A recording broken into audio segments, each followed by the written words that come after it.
Hai nakama, apa kabar? Selamat datang di channel Anime Haki. Pada video kali ini kami akan membahas spoiler lengkap One Piece chapter 1089 yang akan banyak memperlihatkan kejadian pada Pulau Egghead ataupun di luar Pulau Egghead. Oke, tanpa berlama-lama lagi, mari kita bahas bersama-sama.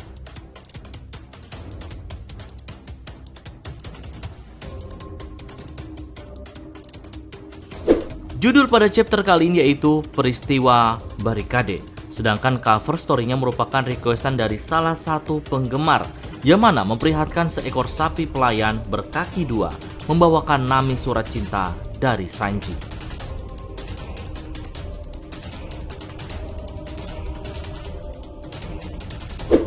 One Piece chapter 1089 dimulai dengan berita insiden penyelamatan Koby di Hachinosu yang mana Koby dinyatakan selamat. Namun sayangnya dalam media cetak yang telah tersebar ke seluruh penjuru dunia menyatakan bahwa Garp telah dikalahkan atau menghilang di Pulau Hachinosu.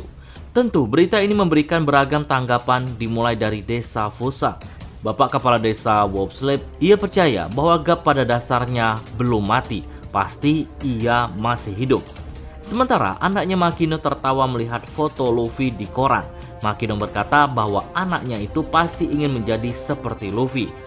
Sedangkan di dalam hutan, Dandan beserta krunya menangis saat membaca surat kabar tentang nasib Garp.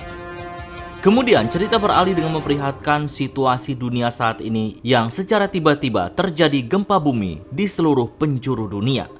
Rupanya hal ini sudah terjadi kurang lebih 6 hari berturut-turut semenjak Lulusia dihancurkan. Hal itu membuat dunia tidak stabil. Bahkan bekas pulau Lulusia yang dilenyapkan terdapat lubang besar yang membuat air laut seketika naik. Di chapter ini pula kita bisa menyaksikan wajah-wajah orang yang merasakan gempa itu dengan tampak kebingungan. Dimulai dengan shogun baru yaitu Momonosuke dari Wano Kuni, Ratu Uholisia dari Kanokuni, lalu Pak Wali Kota Esberg dari Water Seven, Hina di markas besar Angkatan Laut, Silhouette Im Sama di Maregoes, Labon di Twinscape, para tahanan di Impel Down, warga biasa di Lofton, Ivankov di Kamabaka, dan beberapa orang yang tidak terlalu penting di beberapa pulau random. Nah, efek gempa yang terjadi 6 hari berturut-turut ini, maka terciptalah tsunami di seluruh lautan yang sudah menenggelamkan beberapa pulau kecil. Tentu hal ini semua membuat banyak orang semakin khawatir jika ada hal yang lebih buruk akan terjadi.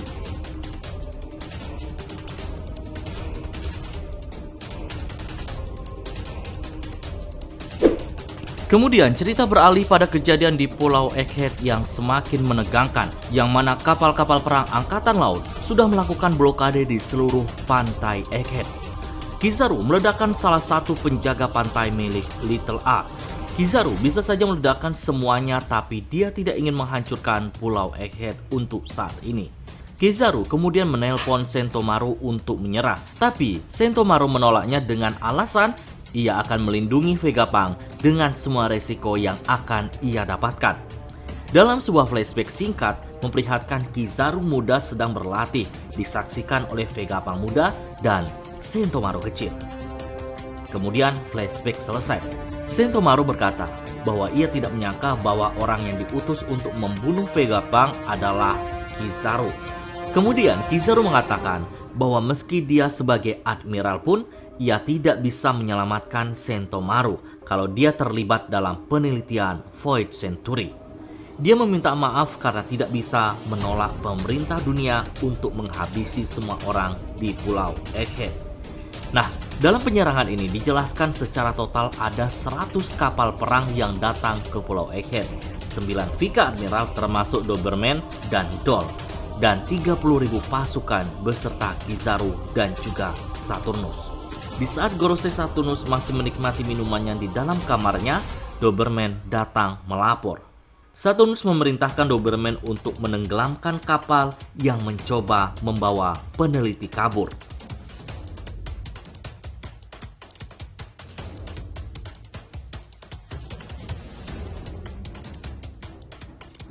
Di chapter ini pula Borok dari York diperlihatkan. Yok menelpon Gorosei mengeluh mengapa mereka mencoba membunuhnya bersama Vegapunk lainnya. Gorosei menjawab bahwa mereka melihatnya tidak berbeda dengan Vegapunk lainnya.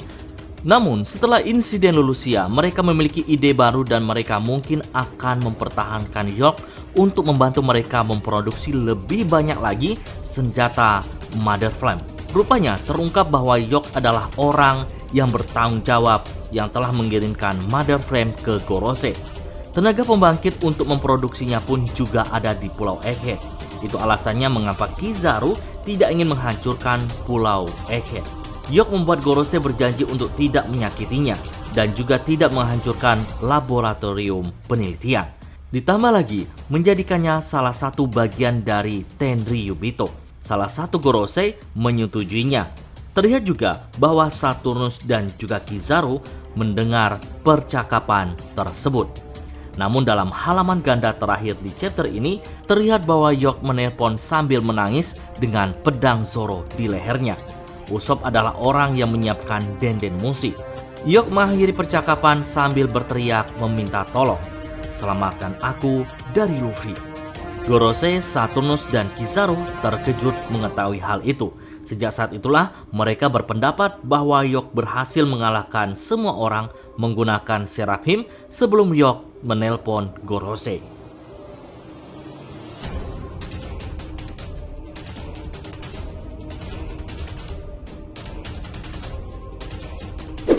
Di akhir chapter, Luffy dan lainnya telah mengetahui kondisi saat ini yang terjadi di Pulau Egghead dan bersiap untuk melakukan perlawanan. Di halaman ganda yang mengesankan, Zoro sedang menahan Yok dengan pedangnya. Usopp sedang memegang denden musi. Nami berkata bahwa ia mulai paham dengan situasi saat ini. Vegapunk asli memarahi Yok yang telah mengkhianatinya selama ini. Bonnie yang panik mengatakan bahwa saat ini Pulau Egghead telah dikepung dari segala penjuru. Sedangkan Luffy dengan wajah semangat mengatakan bahwa cukup menjadikan Yok sebagai tameng agar tidak ditembak. Oke, itulah spoiler kali ini. Nantikan pembahasan menarik lainnya pada video selanjutnya.